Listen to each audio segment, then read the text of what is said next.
ഹർജിക്കാരിൽ ഒരാളായ മാത്യു കുഴൽനാടൻ അടക്കം വലിയ കോൺഫിഡൻസിലായിരുന്നു നിയമ പോരാട്ടം നടത്തിയിരുന്നത്. പക്ഷേ എന്തുകൊണ്ട് വിജിലൻസ് അന്വേഷണം എന്ന ആവശ്യം കോടതി അംഗീകരിച്ചില്ല?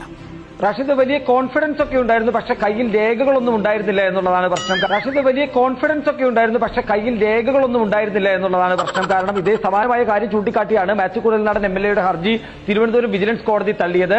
UDF എന്താ തിരിച്ചടി?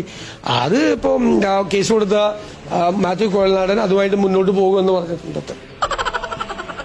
ഈ ആരോപണങ്ങളെല്ലാം മാധ്യമങ്ങളിൽ ഇടം കിട്ടാൻ വേണ്ടി മാത്രം, മാധ്യമങ്ങളിൽ നിലനിർത്താൻ വേണ്ടി മാത്രമുള്ളതാണ്. കോടതിയിൽ ഒന്നിനും നിലനിൽപ്പില്ല എന്നിപ്പോ വ്യക്തമായല്ലോ. പക്ഷെ എന്നെ അത്ഭുതപ്പെടുത്തിയ കാര്യം ഇപ്പൊ എല്ലാ ടെലിവിഷൻ ചാനലുകളിലും കാണിക്കുന്നത് ആശ്വാസം എന്നാണ്.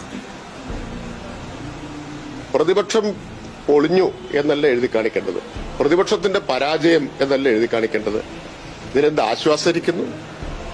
അപ്പൊ പരാജയപ്പെട്ട പ്രതിപക്ഷത്തെ ആശ്വസിപ്പിക്കാൻ മാധ്യമങ്ങൾ ശ്രമിക്കരുത് എന്നാണ് എനിക്ക് പറയാനുള്ളത്. മഴവിൽ സഖ്യത്തിന്റെ ഒരു ആരോപണവും കൂടി തകർന്ന് തരിപ്പടായിരിക്കുന്നു എന്നുള്ളതാണ് സത്യം. വേറെ ഒന്നും ഇതിൽ പറയാനില്ല. മാധ്യമങ്ങളിലെ ഇതിന്റെ പ്രധാനപ്പെട്ട ഒരു കക്ഷി. അപ്പൊ നിങ്ങൾക്കെല്ലാം കിട്ടിയിട്ടുള്ള നല്ല അടിയാണ്.